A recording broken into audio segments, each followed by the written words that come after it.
allow me to share my screen.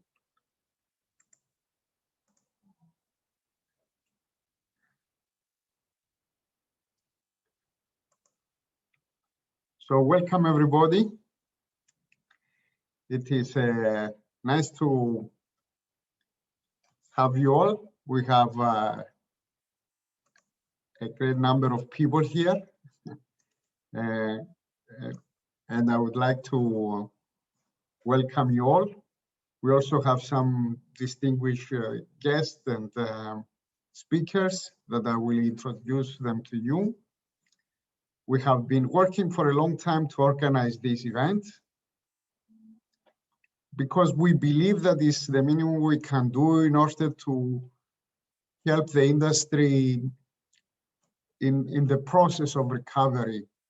We have done some workshops where we had a limited number of people and we had more opportunities for actual group work and learning through some practical exercises. But because the demand was higher, we thought that let's do something that it will accommodate a greater number of people. And this is the reason that we do this webinar today.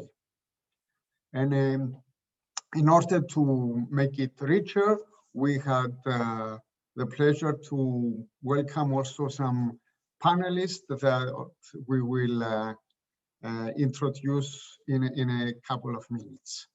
So you are welcome to put some questions or to say something in the chat. There will be a question and answer time at the end of this session. So it will be after the 1.5 hours. So in case some people want to ask questions, we will be glad to stay over and answer questions that you have. That's it for the moment. Let's begin.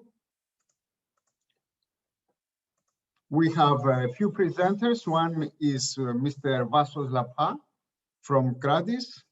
We will tell you more about him in a little bit, but he's been with us for the last 4 years, and he's a very experienced professional, not only in training, but also in many other fields, including HR and aviation training. Solonas, he has a background in psychology, and he has been with Kratis for a number of years with a lot of practical and research work and also academic work. Orestis Kasinopoulos, who is a clinical psychologist, and he's going to be covering the peer support section of the session. Lukia Lugobulum, who is based in Zurich, Switzerland, and she has a background in human factors, and she will be contributing to the human factors part. Nikos Petrou, with a very rich background in airline management, and also similarly in other fields like IOSA auditor and security also auditor. We will be telling you more about him in a little bit. And finally, Harry Nelson, who is currently the chair of International Advisory Committee of the Flight Safety Foundation, ex-pilot with a lot of rich activity as well. And finally, I will be also be presenting. I'm also working as a managing director for Kratis Consulting, with a very big passion in training in human factors and safety. Just a couple of words about Kratis. Kratis is a European Union EASA-approved training organization, and it has a long cooperation with University of Dublin Trinity College and also University of Cyprus in research, industry projects, but also in a master's degree program. We have been to over 35 countries in different parts of the world. And we had the privilege of meeting a lot of professionals in different parts of the world, different cultures. Our participants today, they come from different organizations. It's very hard to go through all of them. So at this moment, we have over 50 participants, but we envision to have even more. But at this stage, we have over 50 participants. And three things we try to cover today. One is to discover the safety challenges of recovery after COVID, to reflect every one of us in our own situation, and to discuss some practical solutions.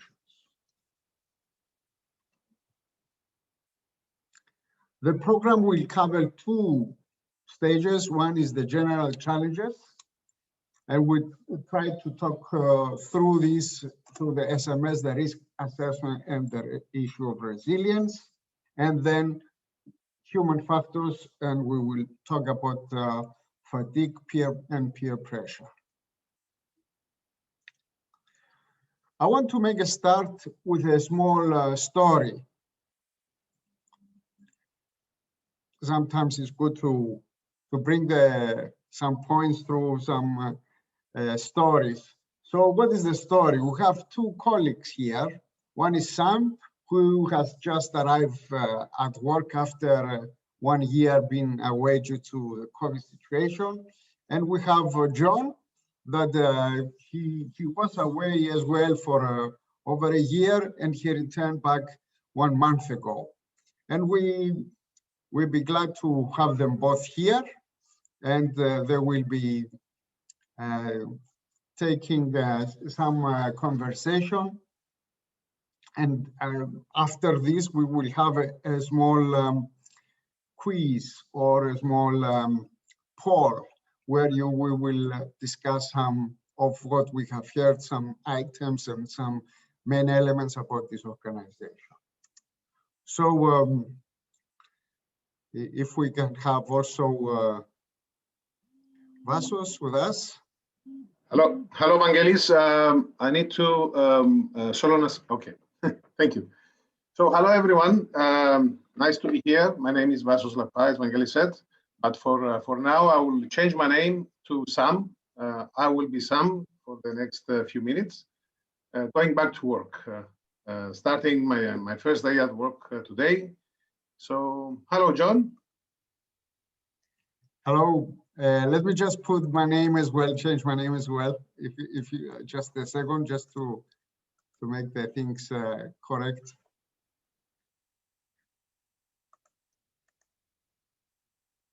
The name, so John.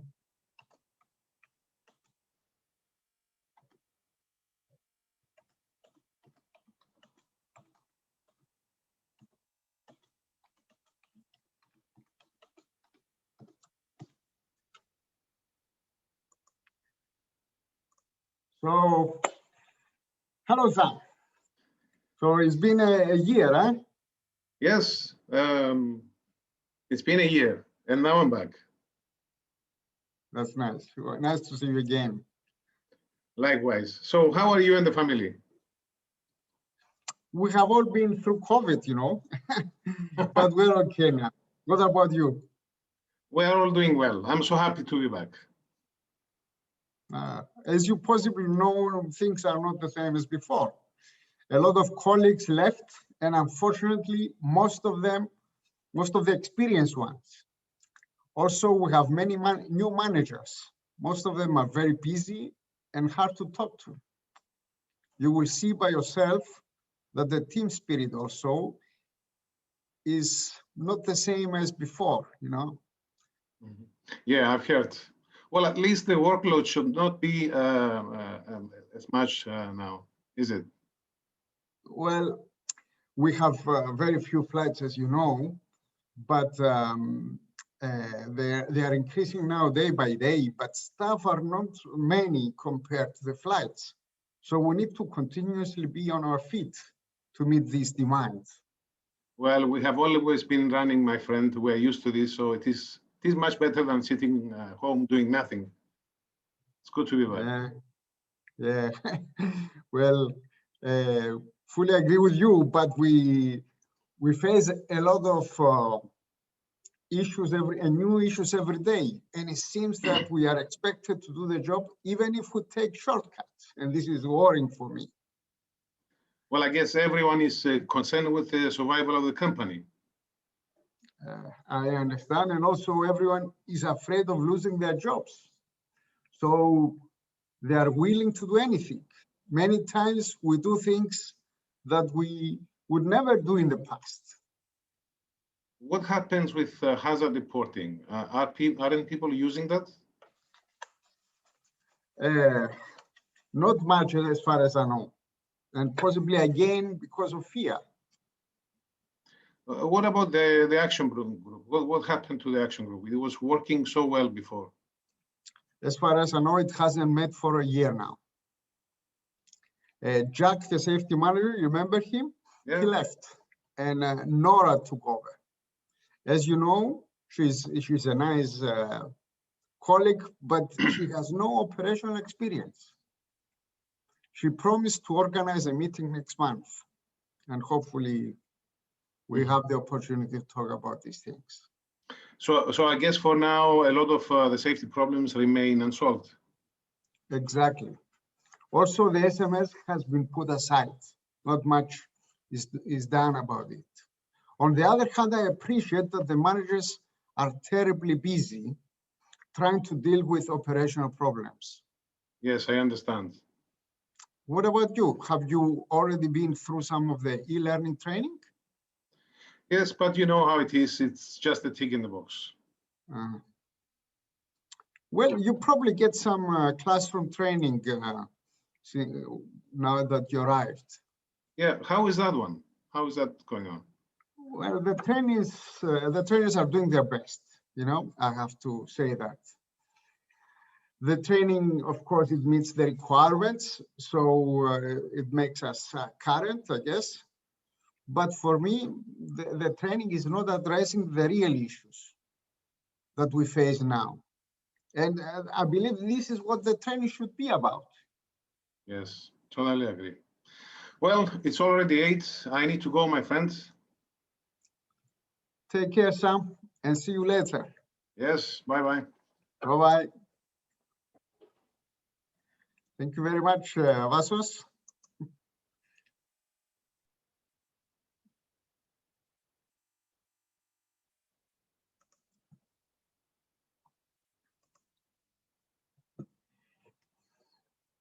I want to have a small discussion about this through a small poll. So what I would like you to do is to try to answer these questions. Actually, tick in the box whether you agree or you disagree, and what level. So you have 5 levels of agreement and disagreement. So the 4 questions is one is the organization is effective in identifying the current safety challenges. The organization statements is not questions, is effective in managing the current safety challenges. The organization is willing to learn about the current safety challenges, and the personnel are willing to provide information about the current safety challenges. So we're talking about the organization that was just being described before in the case. So Thomas, can you please open the poll to our colleagues? So you have to scroll down to do all the 4 questions. So please go ahead.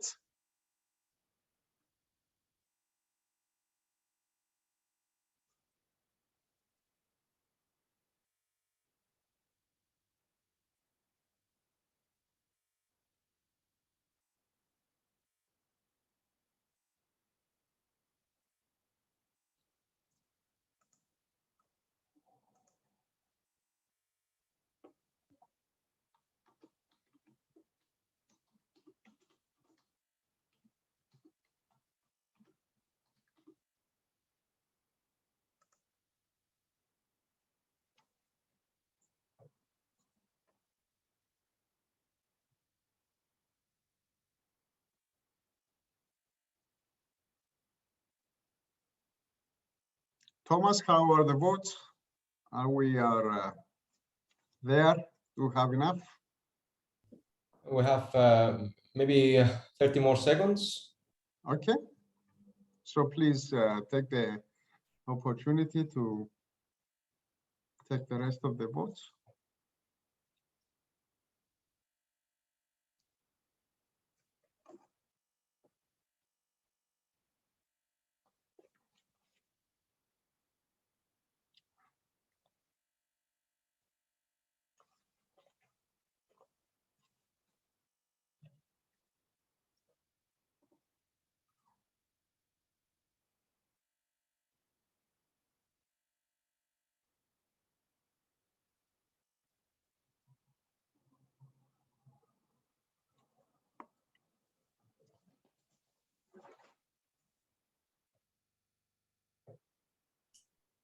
Okay. Okay. So in order to see the results, you have a panel in front of you. So in order to see the results, we go question by question. We need to scroll down. So the first question is about the organization, how effective it is in identifying the current safety challenges.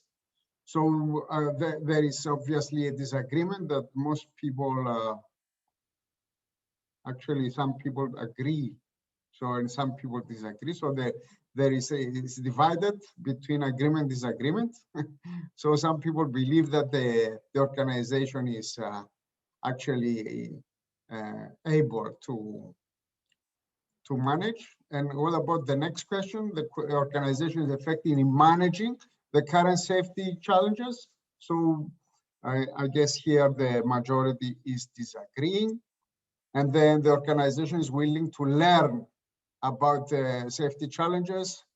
So from what I understand here, the majority of people agree. And finally, the last question, the personnel are willing to provide information about current safety challenges. So again, the majority is that the people agree that the organization, and I hope that the questions were clear enough for you to answer what you wanted to answer. But despite what the answers are, I want to go back to our I would say 3 items here. Yeah, and these are the 3 items. The importance of being able to identify effectively the current safety challenges. So this is the thing we want to be able to do as organization, to be able to identify, to be willing to learn from the current safety challenges from our colleagues. And I think we all understand the importance of being able to get the opinions of our colleagues. And the third one, to be able to manage effectively the safety challenges. So I believe these are the 3 abilities and willingness as far as the organization in managing safety challenges. So let me go a step further. While we're here today, pandemic is a unique situation. The aviation has never been, the world has never been through such a big situation with a huge impact. And not only this, is the other thing is that the effects on aviation recovery process sometimes are hard to anticipate, or many of these challenges are hard to anticipate. We had a vote or a poll in the last few days through LinkedIn, and this is what the people tell us. We had over 50 votes, and the majority of votes, they voted that yes, there are many. So the question was, return to normal operations after almost a year and a half. Are there any significantly safety risks that are hard to predict? And the majority, something like over 80%, they answer yes. So what are we proposing? In this in this session, we're proposing 6 items. By the way, we will be offering this presentation to all the participants.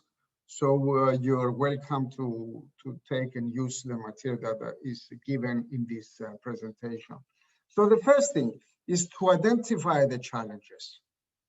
So this is the number one step in the process. The second one is to evaluate these challenges, because I'm sure we end up with a long list. If we are really willing to find out, if we are really willing to listen to people and to look around to see what others are doing, we end up with usually with a huge list. And for each organization, different items may have different significance. So we need to also to be able to evaluate those challenges, put them into priority. And the third one is to apply some solutions in order to face these particular challenges. The challenges that we have predicted, the challenges that we see in front of us. But as we said, there are many challenges that possibly we could not predict. So we believe also that it's important to apply some solutions to strengthen our resistance to failure. So it's not only to deal with the specific challenges, it's to become ourselves stronger as organizations and as individuals to deal with challenges that we possibly haven't predicted. The fifth one is about the human factors. You know, the human factors is a very challenging area because it is, as our colleagues later on they verify, human factors, they can be very unpredictable, and they're many times hard to deal with. So we thought we'd give it more attention. And we also included a very specific approach that we believe that the industry needs these days. And this is the peer support program. More of this we will be talking later on. So let's go to the first item, which is identifying challenges. I want to introduce Nikos Petro. Nikos Petro is going to be with us on this topic about the challenges. He's a managing director of Aviapros. Aviapros is a consulting company. Can we get Nikos on board on the Solanas? He has an MSc in air transport management from the City University of London. He has 20 years experience in the airline industry in several management positions. He is a certified European aviation security management. Hello, Nikos. Good afternoon, Vangelis. Good afternoon to everyone. In Brussels. Hello, Nikos. Sorry. He's a current IOSA lead auditor. He's also a ACC3 RA validator of the European Commission on security, and he has audited and consulted a large number of operators around the globe. I hope I covered whatever I had to cover, Mr. Nikos. Thank you, Angeli. So, yes. So we start with some examples. Nikos has been kind enough to contribute to this, and through his experience that he had the last few months, he wanted to share some of the challenges that he found in different operators around the world. Thank you, Vangelis. Well, it is indeed very interesting because in the last 15 months we experienced this pandemic, and it was something that we were not expecting, because in the emergency response we always say that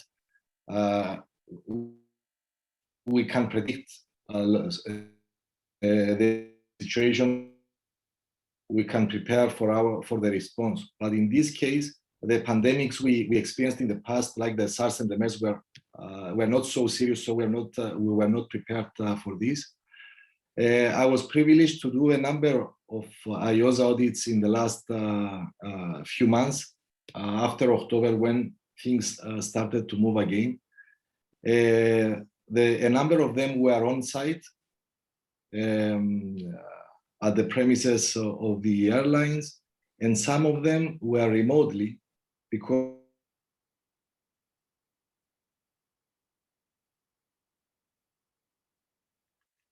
it's a reduced scope remote audit that audits only 25% of the scope and is done remotely, but definitely is not as effective as the on-site audit. From my experience in visiting all these airlines, before going to the first challenge, I would like to say that almost the average number of, let's say, operational decrease of the flights that they were conducting was more than 75%. So all these airlines had a reduction of more than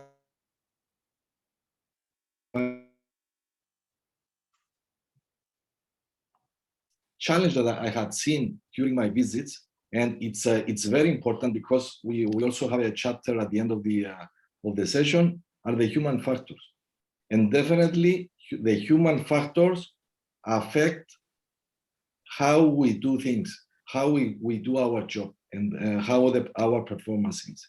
So we have seen that a lot of people that were working in the organizations, the ones that stayed there, they were not furloughed, they were not fired, they were not suspended. They had a lot of psychological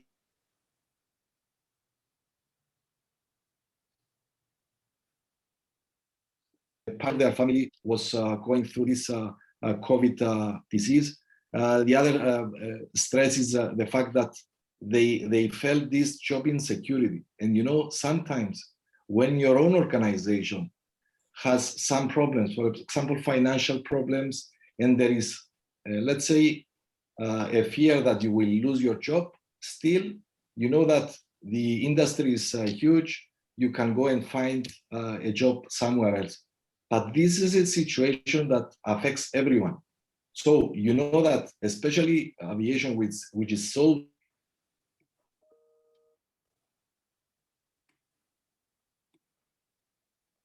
it will be very difficult to find another job, and this creates more stress.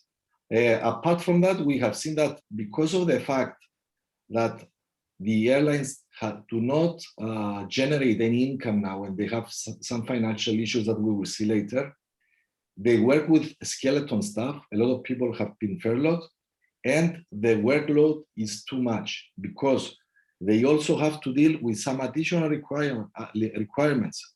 We are an industry dealing with travel, and we know that now traveling is so restrictive.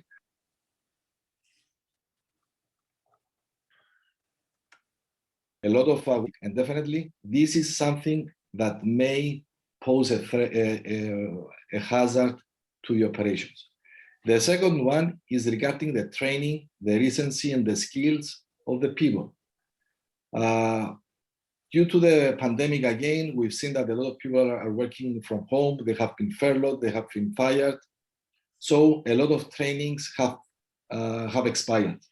In order to assist this situation, the civil aviation authorities have given a lot of extensions.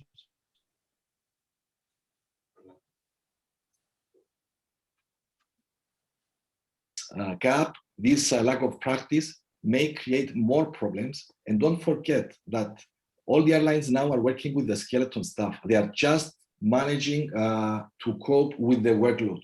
Imagine if there is a very rapid recovery, and we have a 400% increase in our flights in the next couple of months. Will the organization be able to cover this increase with qualified staff? This is another question. Because we've seen that the airlines are now having a huge problem with generating income.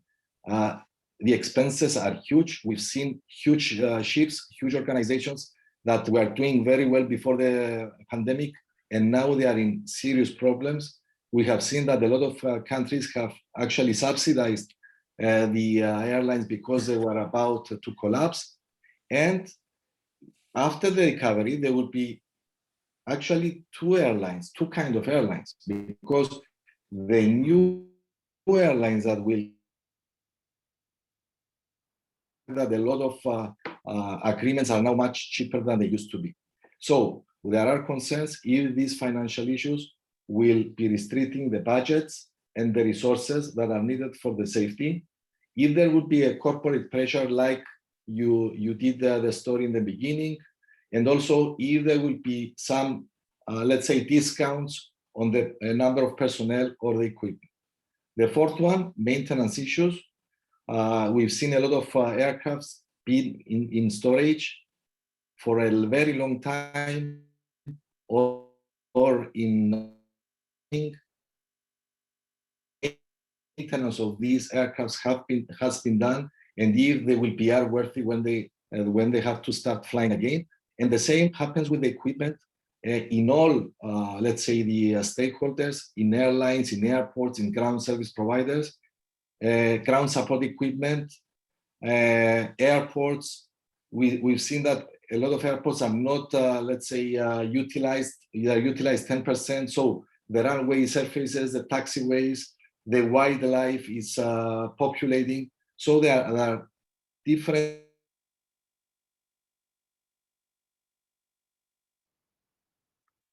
Because we're looking. And the last one, the fifth. Okay, is it? Can you hear me, Vangelis, now? Yes. Okay, and the fifth and last one is the reduced oversight. And this is a huge problem, because we know that the quality assurance department is the department that ensures that the organization is working according to the requirements of the regulatory authorities and according to the safety requirements. Due to the pandemic, these departments cannot do their job as they should. At least audits in the last month, that a lot of on-site audits have been suspended. In the last operator that I was, they audited 89 airports, stations with questionnaires remotely, and they had 0 findings. How can you audit 89 airports with no findings? So the oversight is not effective. They cannot identify the hazards, they cannot identify the weaknesses, and the continuous improvement is paused. And again, there is another issue with the external service providers, that the quality assurance department is supposed to, let's say, check that they are according to the standards. And for example, ground service providers or maintenance organizations, again, those guys are working with less staff. So we are very concerned that when they start working again, they will use unqualified and maybe inexperienced staff. Vangelis, it was a short time to be able to analyze this, but I hope I managed to give you a picture. Thank you very much, Nikos. I mean, we much appreciate your very rich experience that came from these last couple of months. We also understand how difficult it was for you to travel to these countries. And I hope that you keep on doing this and bringing to everybody some of your good knowledge. Thank you very much, Nikos. Thank you, Miguel. Thank you, guys. So just a small reference that we have a lot of publications these days that they are out there. Some publications, as you see, they come from Flight Safety Foundation. And we have Harry Nelson, who I believe was one of the writers of this publication. Some ICAO publication. We have some IASA publications, actually a great number of IASA publications. We have SEI, IATA, and so on. So there is a lot of publications out there that talk about the challenges, and also they talk about some solutions. Also, Civil Aviation Authority with some nice publications.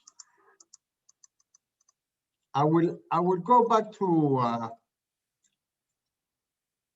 our model So the next item is to talk about evaluation of challenges. So I think we have seen some challenges before these are the challenges that were described by Nikos. And I would like to go through a poll. And let's keep these 5. I was going to ask for more, but since our time is flying, let's keep those 5. So what I would like you to select out of these 5, the 3 challenges that you believe they offer the highest risk. So out of these 5, which ones do you think they offer the highest risk? So let's get your views, please. Please take 2 minutes to do this, or 1 minute. 1 minute is enough. So it will be out of the numbers 1, 2, 3, or 4 or 5. That's it.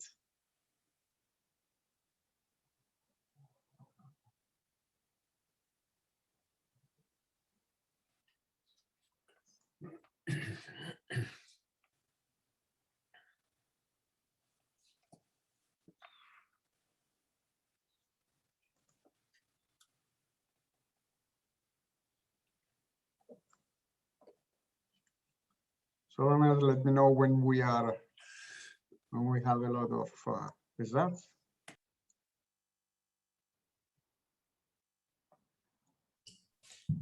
Maybe 10 more seconds.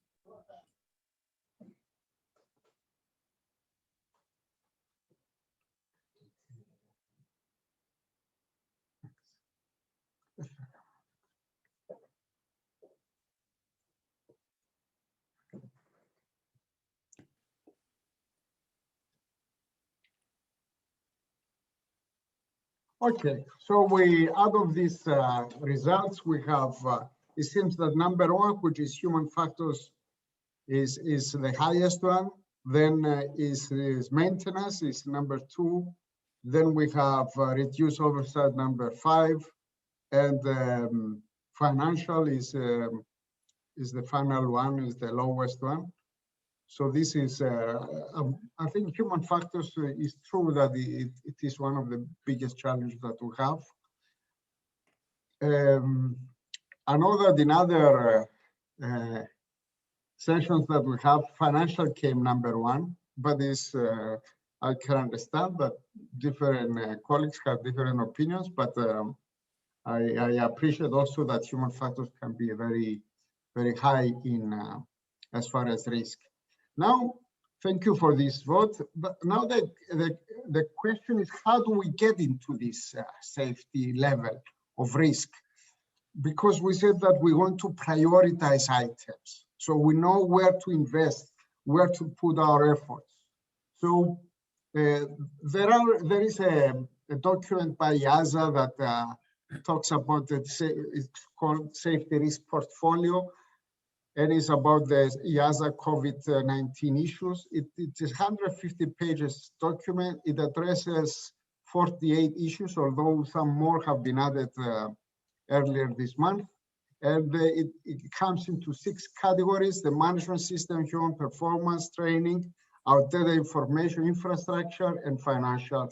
And you can see that out of these 48 items, we have 10 that they got the highest as far as the risk.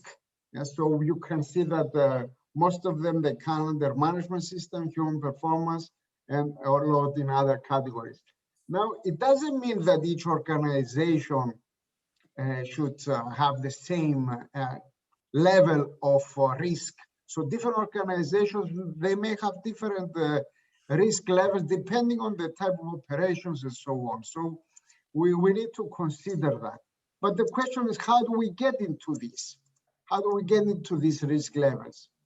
And this is one of the suggestions that we want to offer, is to be able to identify the safety issues, identify the potential outcome, and identify also what are the current system barriers or the barriers that we can put in place, and what is first of all, what is the most credible outcome, and also what is the strength of the barriers. This brings us to what we all know as a bow tie model. I know bow tie is not a very popular model. Some people think that it's very complicated, but we can make it a less complicated one and try to keep a simple version where we can get to know what are the different threats, what are the possible and credible consequences, and even more important, what are the different barriers that they can mitigate these problems.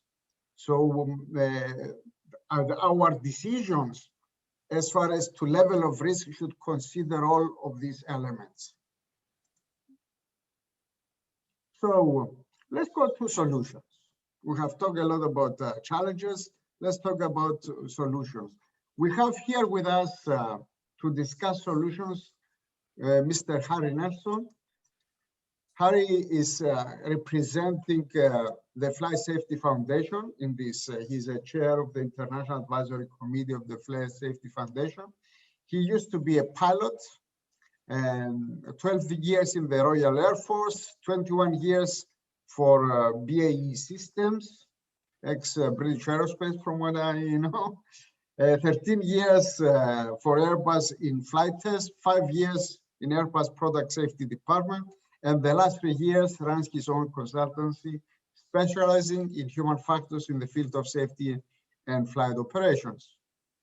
Despite all the above, he feels that his best is yet to come, and I'm sure it is true. Harry, welcome. So how are you today?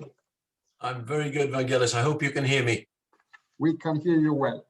Excellent, good. If there's a problem, please let me know and I will take my video off because I'm not a pretty face anyway, but thank you very much for your kind introduction and hello to everybody who's listening. I'm only going to take up 5 minutes of your time, but just to give you a little feedback. I was very interested in Nikos's presentation because I'll explain why in a minute. You asked me some time ago, Vangelis, about what happened at the beginning of March last year when we talked last on the phone, and what did we do about it? Well, when the COVID emergency happened, I'll be quite honest with you, I waited for a few days and was frankly a little bit disappointed with our industry in terms of our response. I felt we were a bit slow responding. I felt we weren't perhaps as prepared as we should have been. And part of the reason for that is to do with our crisis management systems tend to be local. They tend not to be ready for something quite as big as COVID appeared. But a small group of us decided to get together. We call ourselves the Three Musketeers. I chair the International Advisory Committee for the Flight Safety Foundation. Pascal Kremer chairs the EAC, the European Advisory Committee, and the third one is Mr. Di Whittingham, who chairs the UK Flight Safety Committee. We're good friends. We talk a lot. We kick the ball around, and we see what we can do about things. And we don't like being able to do nothing. So we looked at the problem and decided that we should get on with something. And we weren't going to wait for permission. There wasn't time to go through committees. Where two of us are ex-military, so you react to these situations. And this was a not unlike military situation we were facing, the level of this crisis. So we got together and we decided we would develop a document which would try and capture the risks that were involved. And this document actually turned out to be what the Flight Safety Foundation called the FSF COVID-19 Safety Roadmap. We looked at 3 scenarios. We looked at a scenario of things being closed down. We looked at a scenario of continued operations, because we guessed there would be with cargo and so on, and safety supplies. And we looked at the opening up of systems later. It didn't quite work out like that. Even as I speak, we're doing all 3 of those things still today. So our planning was good, but not perfect in any way, as we didn't expect it to be. But we did work quickly. In fact, we worked night and day and produced the document I've just described, which you can access. Everybody can access these documents I'm mentioning. They're on the Flight Safety Foundation website. They're under their toolkit section. You can download them and use them. They're free of charge. So please do. This one comes with what the Americans call safety punch lists. I didn't understand that term, despite speaking the same language. I think I would call them checklists, but you can download the checklists. And The document that Vangelis just referred to, interestingly enough, in EASA, they used our safety roadmap as the starting point to actually as a checklist to see that they'd got all the things that we'd said. So we're quite pleased that it was used, and we've had many complimentary remarks from other agencies who have developed their own much better lists because they had more time to think about it. We started the ball rolling, so we're quite pleased with that. Having put that to one side and said, right, let's let that run, the next thing we had to do was to turn our attention to the people in the industry, because we were already aware, even weeks into this crisis, that there were some very serious things going on with regard to our people. And many of them were suffering for all the reasons and that you've already heard. Nikos mentioned several of them, and I thank him for that. So we then sat down to produce a thing called the Aviation Professionals Guide to Wellbeing.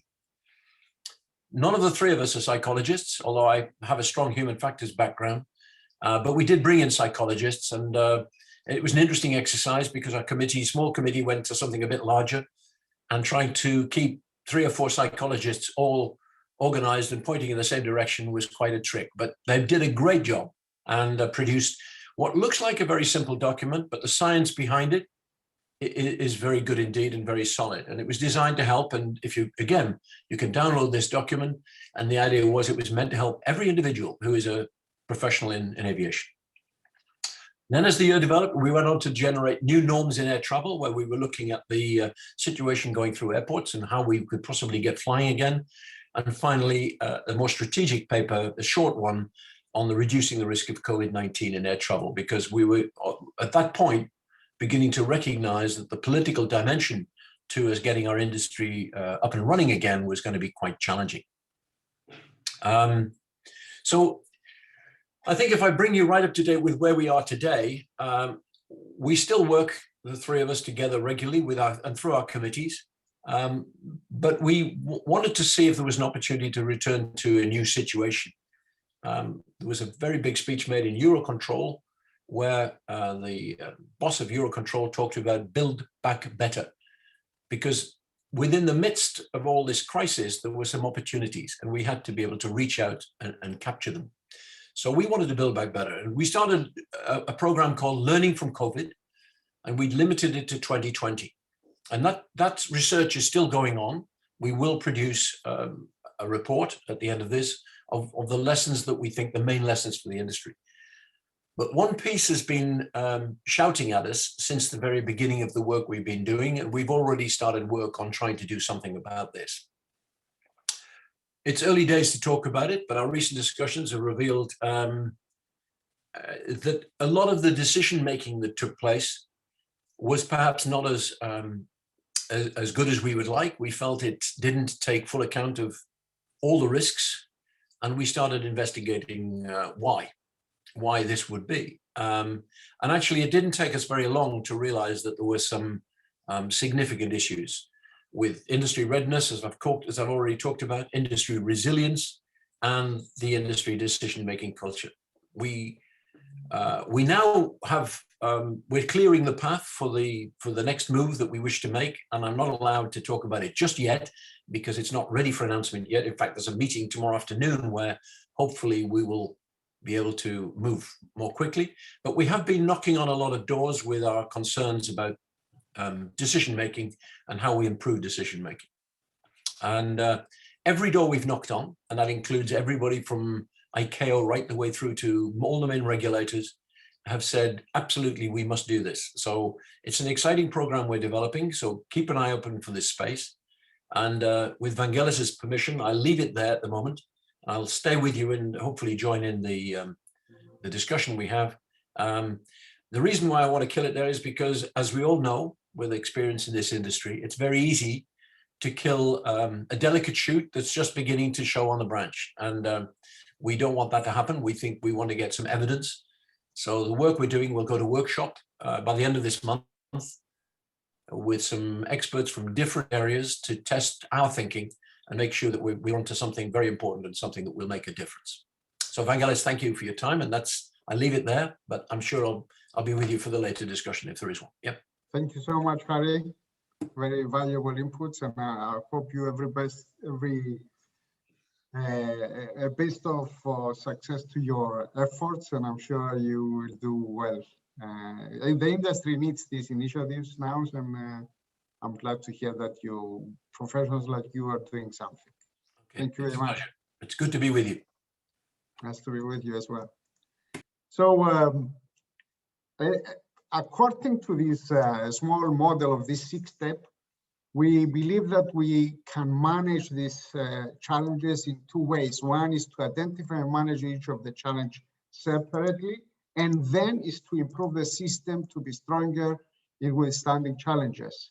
And the reason for doing that, this 2nd step, is because, as we explain, as most of the people that attended this survey, they said that a lot of the challenges are unpredictable.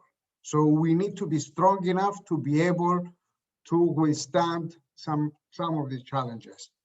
And what are these 2 elements? The applying solutions to face challenges and applying solutions to strengthen resistance.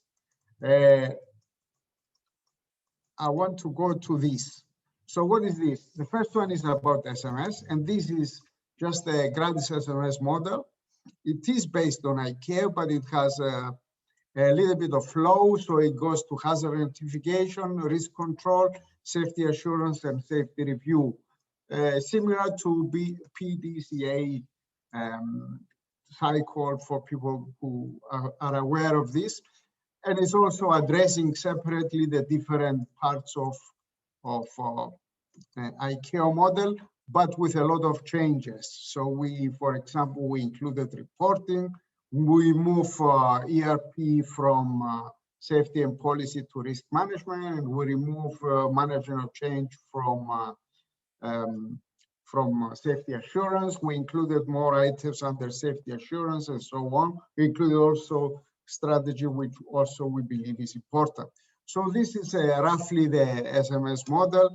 As I said, this will be given to you through the presentation that you can download after this session. You will get a link in which you can use to download this presentation and other reference documents that we have referred. In a similar way, we should be looking into what we call resilience. Resilience is an approach that began from the engineering, then psychology also took it as an approach, and now safety is also using this. In safety, we address usually 4 levels. The first level is anticipation, to know what to expect, to monitor, knowing what to look for, to respond, knowing what to do, and to learn, knowing what has happened. This is very, very similar to a lot of items that we can find in an SMS, but it gives us a different dimension, similar to what the safety culture gives another dimension to SMS. So all of these are good tools to use in order to enhance our system. So this is what we propose, is to use SMS, to use resilience in order to enhance our system. Another poll, very quickly, I would like you to do another poll. Let's keep it to the first 5. And what is this poll? I would like you to select 3 out of these 5 obstacles. So we put there just for discussion that these are some obstacles. The first one is SMS competence, not enough. Lack of management commitment. Other operational priorities, financial resources, and lack of personnel. So out of these obstacles in implementing a system that strengthens our organization, so what are the 3 obstacles that you believe are the most difficult ones?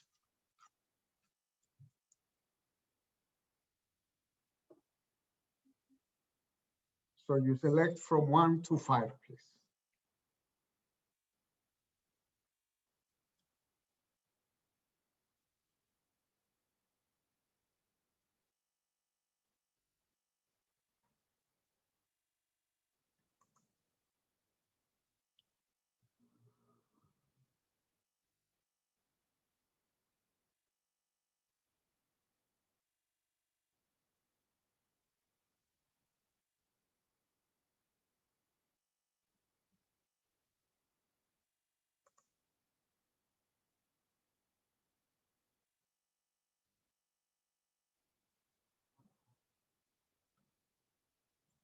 Solonas, are we there?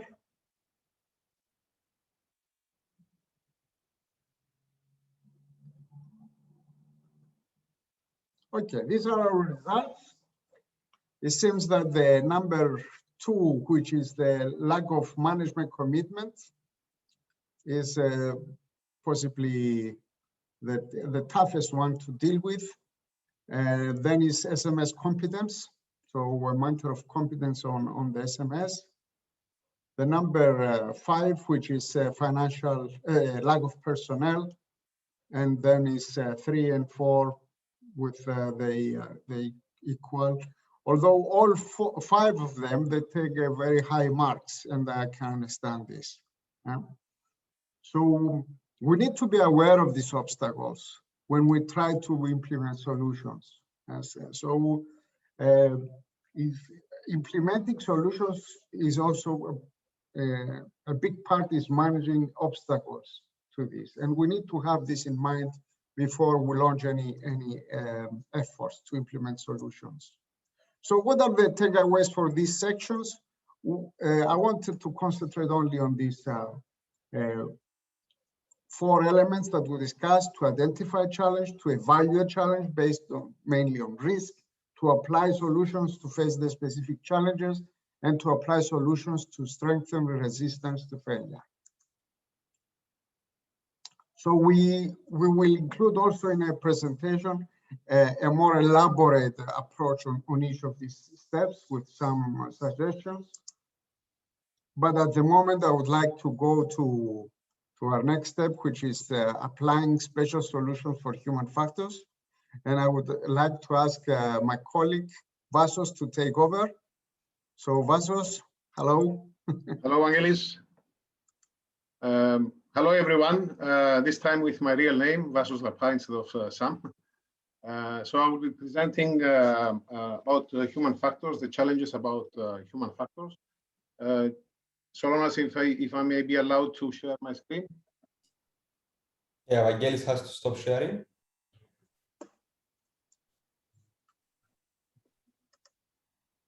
Sorry.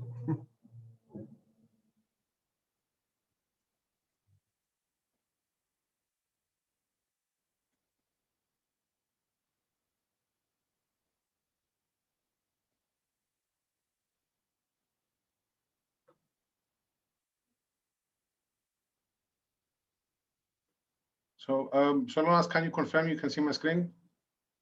Yes. Thank you.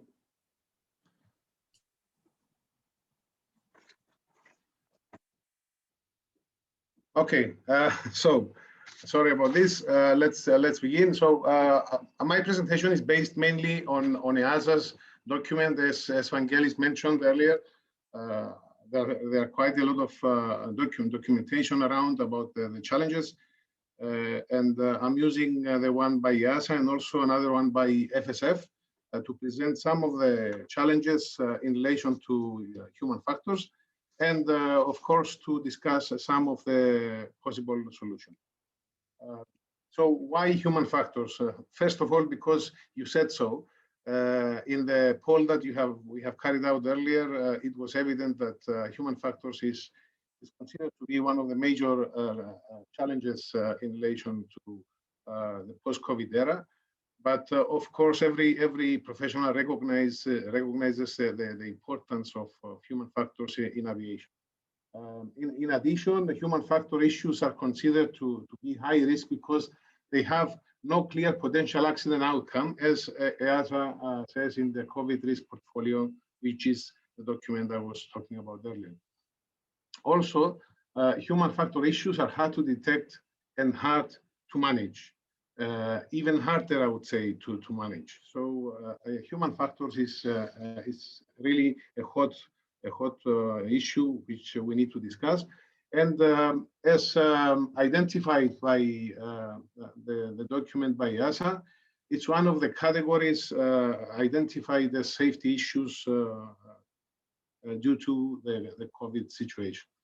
We can see here the various categories, and of course, human performance, human factors is one of them. Now let's go through the various safety issues as they are identified by EASA, and let's go through them each one in turn. So, reduced adherence to procedures in the new working environment. This is about the reduction of operations, which may create a false feeling of risk reduction, which in turn lead staff to become complacent, not completely following procedures, or to be less alert. Organizations need to consider that they both need to underload or overload in workload planning. So they need to consider both situations. Overload or underload can create this complacency. The second safety issue is decreased well-being of aviation professionals during shutdown and on return to work. And in this case, the pandemic is a significant source of anxiety, stress, and uncertainty for almost everyone. For the people working from home or furloughed, it is expected that the isolation will increase these feelings, having a negative impact on their personal well-being. The well-being, as mentioned earlier by Harry, which is a very important aspect in relation to human factors. For those working, anxiety, stress, and uncertainty may be sources of distraction, which may lead to errors or not following procedures. Regardless of whether personnel are working or not, are employed or furloughed, or they are unemployed, we have a duty of care to provide and support to aviation professionals' well-being. As traffic levels will increase, personnel will be returning to duty with higher than normal psychological stress. Organizations and regulators need to understand the sources of aviation professionals' fear, increased stress, and distraction, which can potentially reduce staff performance and increase safety risks. Number 3 is flight crew fatigue due to unavailability of rest facilities at destination or extended duty period. At certain destinations, crews are required to stay on board the aircraft, and neither hotels nor restaurants are available, and they actually have their rest on the aircraft, which of course crews also leave the airport late because of the various tests that they need to take, and this extends their duties. Operators need to have an active throughout the pandemic. They should pay particular attention to long-term fatigue issues. The next one is about personnel no longer working collaboratively. The long absence of people from work can actually create issues in relation to teamwork and people being able to work together and collaborate. And on top of that, the various protections, the PPEs used, for example, the face masks that are used or the social distancing can actually have adverse effects in relation to the collaboration and the teamwork. Further to that,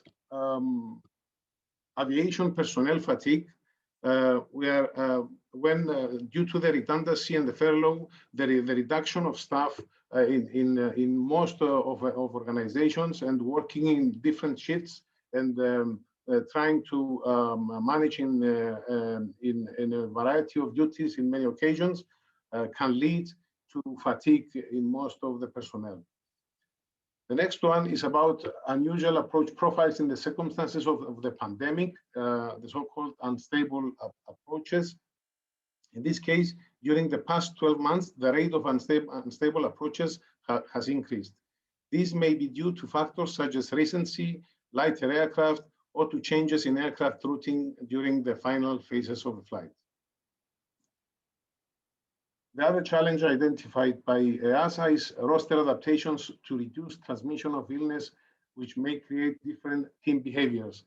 In this case, these are the cases where people had to work continuously with the same group of people, and this, of course, can create problems as there is no mix of people within the groups, and this can have serious effects when people come together to work again, and those teams are actually mixed again. And the impact of the pandemic on the ground handling industry related to human factors. This, of course, has created quite a lot of issues in relation to ground handling organizations which have lost staff, and those that left have managed a very diverse workload with fewer daily aircraft movements.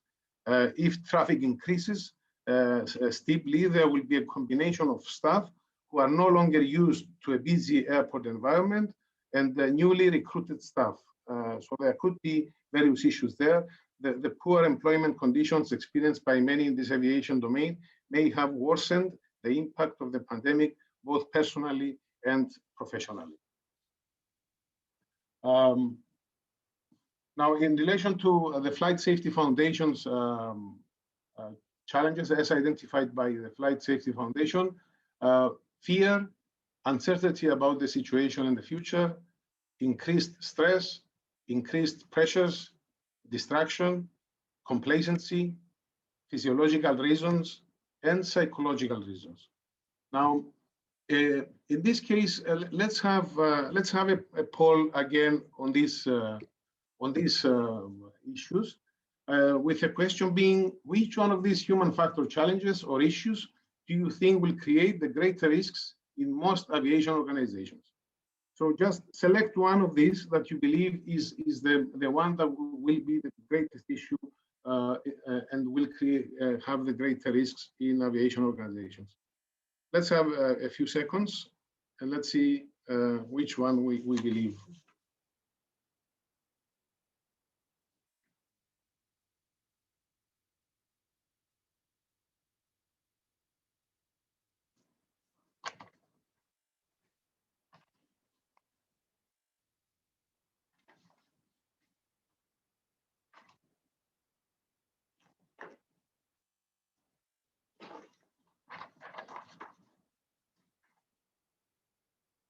Okay, how are we doing, Solans?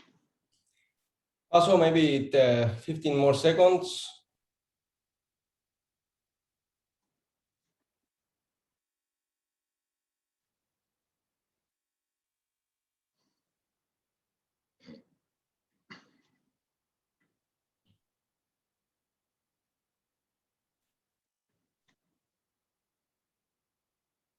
Okay.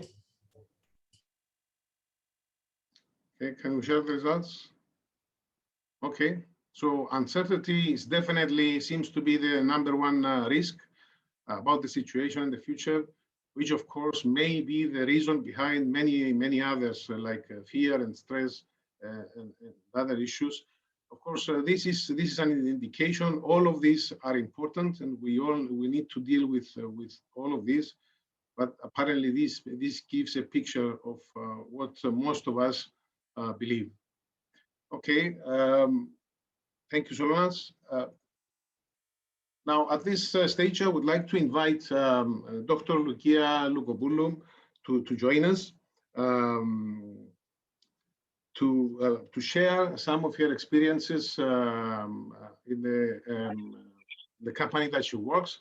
Let me just say a few words about Dr. Lukia. So she's an aviation human factors professional, and she has worked as a researcher, a consultant, a trainer, and an accident investigator in the civil and military sectors in both United States and Greece. Since 2013, she is with the Flight Safety Department of an airline in Central Europe, where she is also in charge of the company Fatigue Risk Management Program. So Dr. Lukia, welcome. We would love to hear your experiences in relation to human factors, the challenges you're currently facing, and how you're dealing with those challenges. Yes, good afternoon, Vasos, Vangelis. Thank you very much for the invitation. You can hear me, first of all? Yes. Very good. All right. Thank you, and good afternoon to everybody who's participating today. Lukia can also welcome you for 1 minute. We have been working with Lukia for a number of years in several projects together industry projects on safety and fatigue and other human factors and other topics. And it is a huge pleasure to welcome her.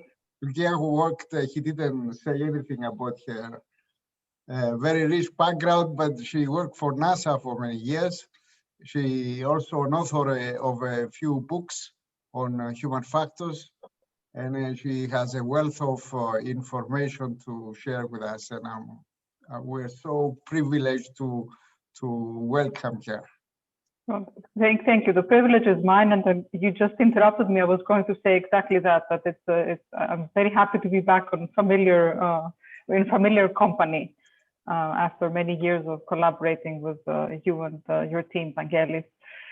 So indeed, not to take much more time, though, I've been listening with very much interest in everything that's been presented until now. I can see that we are not alone, of course, and I think I can speak a little bit more to the practical side now of things that we at my airline, but I think these are general ideas for insights for what airlines could be trying to do at this time. What is important, and actually comes today when we are having some news about unfortunate layoffs at my company, is that the truth is that I don't believe we're in a recovery mode yet. And I don't think we're the only airline that we're not in recovery. We're still in damage control. So that's another aspect that's increasing the uncertainty that Vassos was just discovering everybody's concerned about. Nevertheless, we have discovered since March of 2020, we discovered we are on this roller coaster, and the people, our people have, at every industry, but particularly aviation, are experiencing a very large range of emotions, and it's gone through many phases. There's been disbelief and fear, and then anxiety, and that people have discovered new routines or ways to deal with the new situation. Then they settle into a new routine, they enjoy it, then they become uneasy or bored, they're tired, they're stressed, they're hopeful, they're hopeless. And I think the biggest human factors challenge here has been that the expectations for recovery have not been fulfilled multiple times in these last 14 months.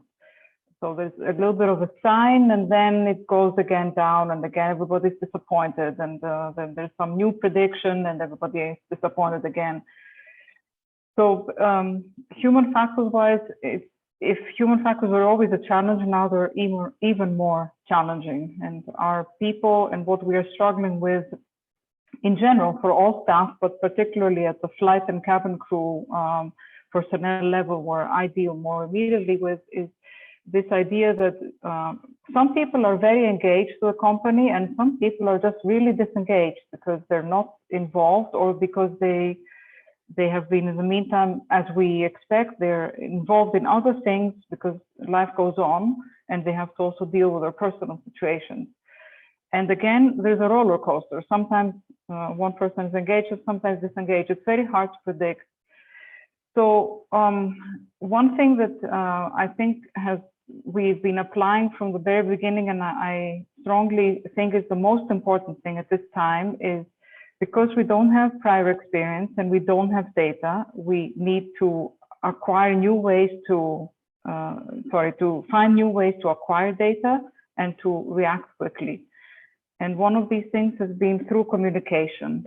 I think that in what my experience has been, that constant, transparent communication using all available channels, whether it be the intranet, webcasts, webinars, live question answer sessions, whatever it is, just to keep people informed about what's going on, provide justification for some of the decisions, because the decisions have been tough, whether it is about flying a new route and the new fatigue issues that are arising and the new testing requirements, or what limitations the company has to possibly mitigate some of the new challenges, or what not.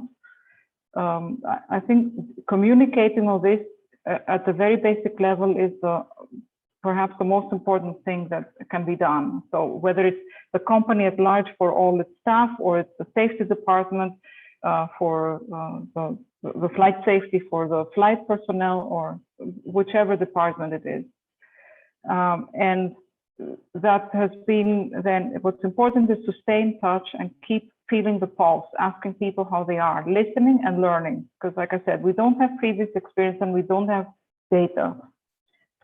At the same time, setting up and promoting existing or new support channels, like the peer support system that hopefully, Vangelis, you'll have a chance to address, or a new hotline, or what external resources for help there are, or providing new external resources for online training, whether they're language classes or fitness classes or other things that are useful for people to stay engaged, still feel that they're part of the company while we're waiting for the long-awaited recovery. Then also another thing is providing tools to middle management who are really doing a lot of the face-to-face damage control. And by this, I mean the fleet chiefs, the fleet team leaders, the trainers, the people who are really face-to-face now with pilots or cabin crew in this case, and having to answer questions that sometimes are unanswerable, or there is no information, or providing some kind of human factor support. So we had our company psychologists provide coaching workshops to, let's say, the team leaders that then have to speak with the pilots about various issues that have been, of course, changing throughout the month. The lack of data at safety and for the good implementation of our safety management system, the lack of data is something that concerned us. So we launched surveys to pilots to find out what is their experience on the line if they're actively flying right now, or what are their anxieties or fears about returning to the line for those of them that are inactive at the moment.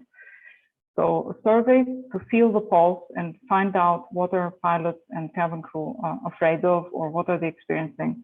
At the same time, sending out, doing what we call normal operation surveys. So just observing flights and finding out what changes have been happening in the system as a whole, and then by extension, what challenges are our flight crews facing and then managing.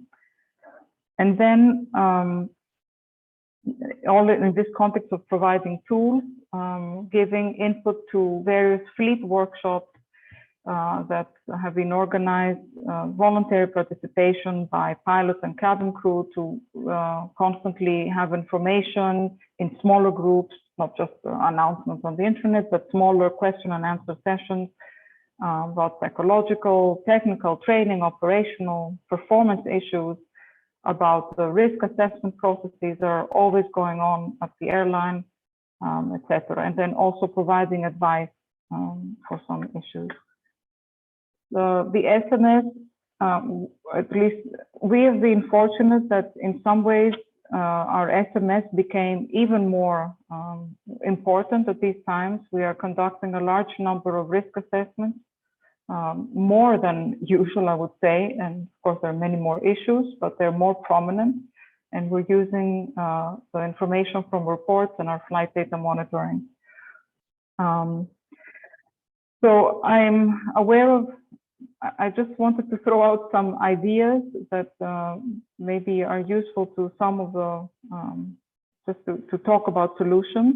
But I also, I'd rather leave open some time for questions and answers and for whatever else needs to be covered. Back to you, Vangelis, or Vasos. Lukia, thank you very much. You have given us so many useful information. In fact, I had the intention of going through some of SFS's recommendations, but they are all there. They will be provided on the presentation. I'd rather summarize what you have actually said. So allow me to say that, firstly, you said that due to lack of previous experience, knowledge or data, that is a very difficult situation we're in. And everybody in aviation, the aviation world feels that. So, but you focused and you emphasized on communication. Both on listening to people with using various channels of communication to actually listen to them either through surveys or reports, or just simply asking, or through observations, And then, of course, you installed some useful tools there. So, for example, the hotline, and you have the psychologists there to support people and to talk to people. But also, you mentioned the importance of sharing of information. People need to know, and in great times of change, and that is a key thing in the management of change. The key word in the management of change is communication. People are afraid of the unknown, and that is indicated also by the result of the poll that we had earlier, that as uncertainty is what really is behind everything. And the more people know, the more people are aware of the real situation, the less the fear, because they actually know what's coming. So I'd rather summarize to this that the key is communication, and thank you for your contribution, Lukia. Vangeli, I would like to go back to you now. Yes, thank you very much, both of you, for addressing this topic in such a nice way. Thank you both. Can I ask now Solonas to take over and cover the last part of our session on peer support program? Yes, of course. Let me just put myself on spotlight. You always like to be on spotlight. Hello, everyone. And since I am the youngest and the wisest, I will be doing the last part of this. Harry, I see that you are laughing, and I cannot understand the reason. But anyway, I will keep on with my presentation. I see that I don't have a lot of time left, and I will be doing the last part on peer support program. And it is definitely something that it was mentioned before from Vasos and Lukia and Vangelis, I believe. This is the last part of the 6 steps that Vangelis introduced earlier, the establish and the promotion of a peer support program. And as I said, because I don't have a lot of time, I will try to make it fast. Peer support program, it's something that it was first introduced in the mid-70s with a term that probably most of us are familiar with, the Alcoholics Anonymous, and it was first called the self-help groups, which was basically the idea of instead of using a psychotherapist or a psychologist to treat and heal psychological or mental health challenges, that was when we started using people who experienced similar challenges in the past. So we have started forming the self-help groups or the peer-to-peer groups. And this is what the peer support, this is where the peer support program is based on. Again, because I am the youngest, I'm the only one with not a live presenter with me today. So instead of a live contribution by Orestes, Dr. Orestes Kasinopoulos, we have pre-recorded, because he couldn't be with us today. We have pre-recorded some responses from Orestes, but I would like to say a few things about Orestes. First of all, Orestes is part of the peer support team that we have created here in Kratis with a team of associates, with a team of licensed clinical psychologists. And because of Orestes' background, he's a member of this team. Orestes is a registered clinical psychologist. He was trained in empirically validated psychological approaches such as CBT, cognitive behavioral therapy, and ACT. He's a private practice practitioner situated here in Nicosia, Cyprus. He's an external associate for the Cyprus Rehabilitation Center for Spinal Cord Injuries, and this is where the peer-to-peer practice was used a lot by Dr. Orestes. And he's also a research associate for the University of Cyprus. I would like to play now the first part of Orestes' short interview, sharing with us his opinion about the implementation of a peer support program in any organization. And later on, he can share with us his thoughts about the implementation of peer support in aviation as well. Hi, everyone. My name is Orestis Kassinopoulos. I am a clinical psychologist here in Cyprus, Nicosia. Hi, everyone. Sorry about that.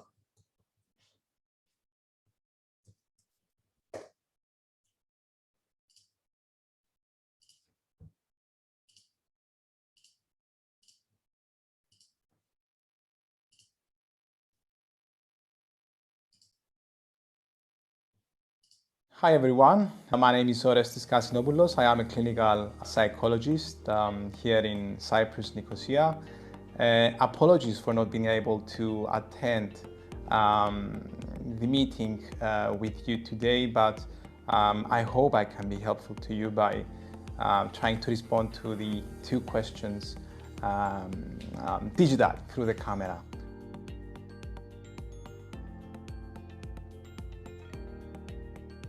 My experience through the field of working in the rehabilitation with people with spinal cord injuries as a clinical psychologist, that's where I first realized the importance of peer-to-peer support.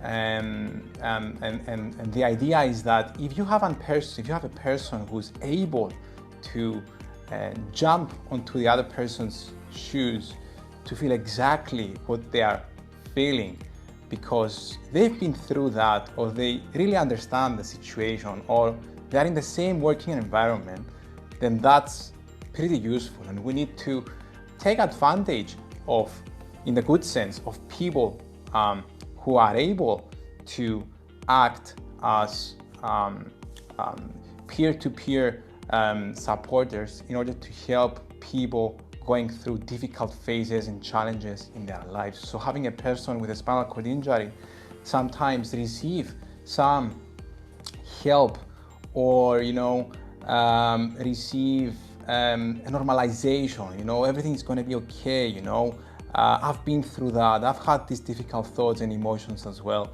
It's extremely important to be able to transfer that through your own experience. So that's something I really want to do in that field. And when Solonas approached me about introducing it to several industries, I thought, wow, this is fascinating, this is exciting. Hi, everyone. My name is. So this is the first part of Orestes' interview, and basically what he said is what was mentioned earlier, that it's important not only to use associates, trained and specialized associates in psychology, but also take advantage in the good sense of the professionals who experienced similar mental health challenges in the past. Peer support program was first mentioned in an EASA report right after the German Wings accident back in 2015. And definitely after the pandemic, it was made mandatory, especially for airlines, to implement the peer support program. And since the 14th of February, every airline needs to implement the peer support program. Of course, there are several steps in implementing the peer support program, and it is not just training people from within the organization on how to provide psychological first aid, but we will talk about that later on. Now, a quick answer by Orestis about the importance of peer support in aviation industry, in the implementation of peer support. Not being able to detect problems or mental health problems within the industry can result into huge risks or costs. I mean, the margin of error in the aviation, as I imagine, is huge.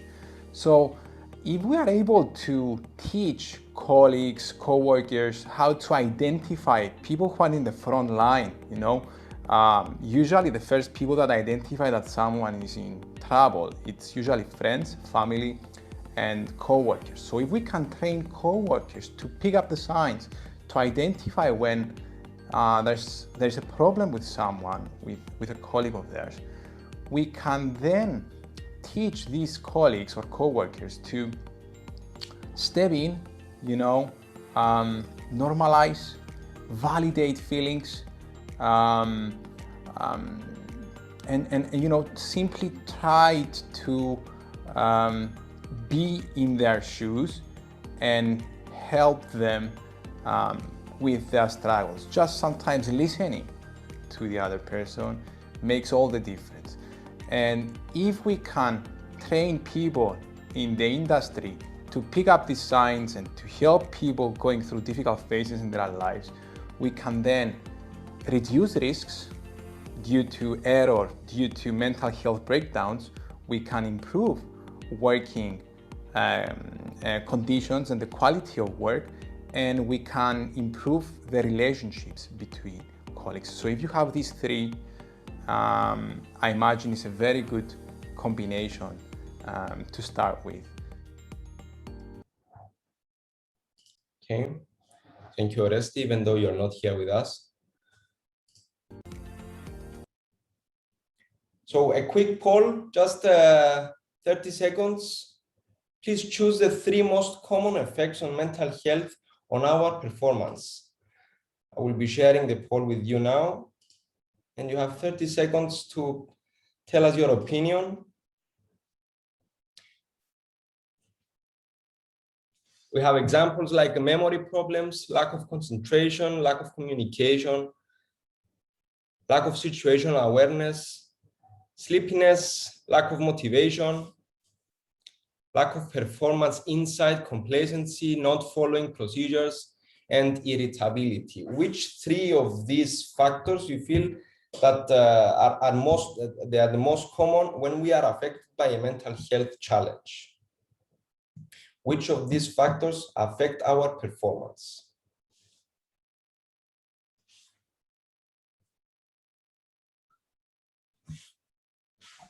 Maybe 10 more seconds.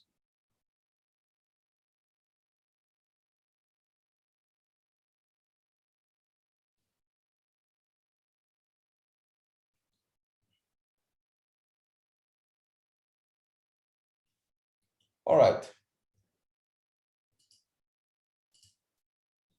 So number 1, it's lack of concentration. Number 2, very close to it, we have lack of situational awareness. And then we have lack of motivation. And maybe with some less votes, we have memory problems, lack of motivation, sleepiness, sorry about that, lack of performance insight, complacency, and irritability. Definitely, depending from the person, different effects affect us in a different way. And unfortunately, we don't have the time to expand on this topic here, but some signs that you can have in mind in order to identify people with emotional difficulties in the workplace. We can share with you examples like unhealthy or careless appearance, irritability, repeated absence from work, changes in eating or sleeping habits, moments of confusion or inability to solve a problem, unnecessary fear, and definitely anxiety and stress, the productivity in general, decreased or lack of productivity, withdrawal from social situations, especially with colleagues. Maybe people don't take breaks anymore, they isolate themselves. And something that is not so easy to identify, but abuse of drugs, alcohol, or other substances. So what is peer support program? I believe Orestes answered this earlier. A definition from the Mental Health Committee of Canada, it's a supporting relationship between people who have had a shared experience with either their own mental health or with the illness of that or a loved one. So we're not talking about people who are experienced in offering psychological services or psychotherapy. We're talking about people who experienced mental health challenges in the past. So finally, the role of the first responder. Definitely, there are a lot of characteristics here, but 3 main characteristics that I want you to to have in mind, it's first of all, they are occupationally aware, their responsibility towards the people who are suffering from mental health challenges. They don't take the place of a clinician, so they're not supposed to be psychotherapists. And finally, they need to be in a positive state of recovery. People who suffer with anxiety, stress, or depression, or other similar disorders or challenges, they definitely cannot be in a position to offer services themselves. And to summarize, a quick summary of what is peer support program and why it's important in aviation. It's a very high level of professionals who suffer from mental health challenges. The implementation of peer support program can minimize risks and improve safety levels. Again, mentioned earlier by almost all the speakers. 3 main steps: train first responders, we use a communication platform internally, and finally, we change and develop SOPs and guidelines. And finally, it's important to have in mind that working with professionals, licensed clinical psychologists can offer a lot, both in the implementation of the program, but also in the ongoing support of this peer support program. Vangeli? Thank you everyone very much. Vangeli? Yes. Let me just share my presentation. Hello, everyone back. I know that we are over the time that we set, so we finish in a couple of minutes. I want to thank you so much for your patience and the way you have managed to stay awake and stay with us. So I want to close up going through these 6 steps in a very quick way. So please, the basic model is one is to identify the challenges. There are so many publications talking about these challenges, but look at your own organization, and especially you look at your own organization to evaluate them according to your own special situation. Then apply solutions to each of these challenges. Then apply solutions to strengthen the resistance to failure. And we mention SMS as one, and then we also mention resilience as another one. Apply special solutions to human factor challenges. And we talk about this. We said also, if I remember well, communication as being one of them, and a very important one, listening to people.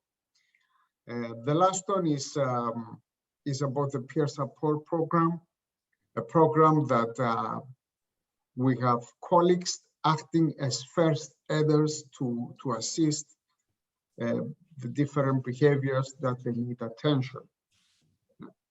I want to thank, first of all, our distinguished speakers for this session, the preparation they had and the sharing with us their knowledge and experience. And I want to thank all the 70 people who participate in this webinar. We have 2 items that I would like to close. One is that there's going to be a feedback form. So I would like to listen to your opinions. You will get a message with that. There's going to be also a list of documentations that you will receive a link where you can download the presentations, but also other reference documents. And finally, you will also be getting a certificate for the people who wish to receive a certificate that you attended this webinar. Now, in case we have not received your details, please supply your email and we will send this information to you. As it was great to have you all. Thank you, Solonas. Thank you, Can I Harry. just say, Vangeli? Vassos, Nikos. Thank you very much. Thank you, Vangelis. Thanks to all the participants. Can I just say that Thank we will upload the recorded presentation on YouTube, and for any questions regarding either certificates or anything else, you can contact us directly or through the LinkedIn event of this short course. Thank you very much. Thank you. Thanks for Thank organizing. you. Thank you. Bye-bye.